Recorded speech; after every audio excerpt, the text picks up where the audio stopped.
ગોકુળમાં નંદલાલાને માતા જશોદાજી માવરે.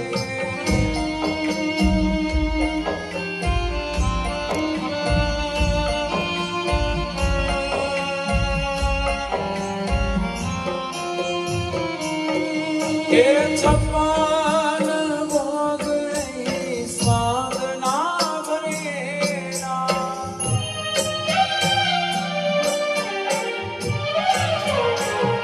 ઓ છપ્પન ભોગ સ્વાદ ના ભરેલા. માખણ રે